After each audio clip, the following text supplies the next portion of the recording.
Tiga aturan fisika yang dikenal sebagai hukum Newton menjelaskan bagaimana gaya dan gerak benda saling berhubungan. Prinsip mekanika klasik dikembangkan oleh Sir Isaac Newton pada abad ke-17.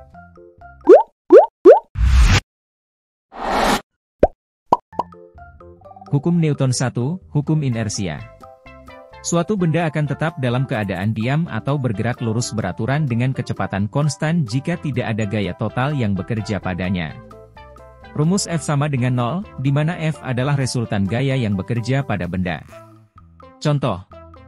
Sampai rem digunakan, mobil yang bergerak lurus ke depan akan mempertahankan kecepatannya. Bola yang dilempar ke atas akan naik hingga tertarik ke bawah oleh gaya tarik gravitasi bumi. Sampai ada gaya yang menggerakkannya, buku yang diletakkan di atas meja akan tetap pada posisinya. Hukum Newton 2, Hukum Akselerasi.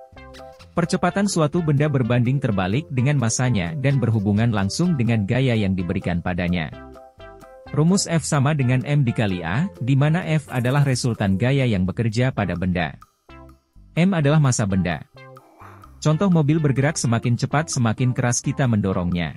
Bola menempuh jarak yang lebih kecil jika dilempar lebih tinggi jika lebih berat. Untuk meluncurkan roket, dibutuhkan lebih banyak bahan bakar, semakin berat roketnya.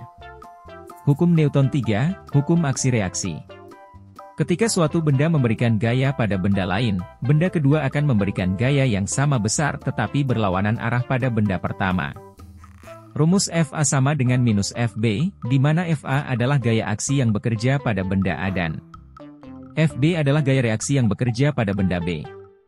Contoh, berjalan menyebabkan bumi dan kaki kita masing-masing tertekan ke belakang dan ke depan. Saat berenang, kita mendorong air ke depan dengan tangan kita dan air ke belakang dengan tangan kita. Sebuah senjata yang ditembakkan mendorong proyektil ke depan dan proyektil tersebut mendorong pistol ke belakang. Dari hasil penjelasan tadi dapat disimpulkan jika tiga aturan dasar fisika yang dikenal sebagai hukum Newton sangat penting untuk memahami lingkungan tempat kita tinggal. Prinsip-prinsip ini telah banyak digunakan untuk menjelaskan berbagai fenomena fisik, termasuk momentum, gravitasi, dan gerak benda.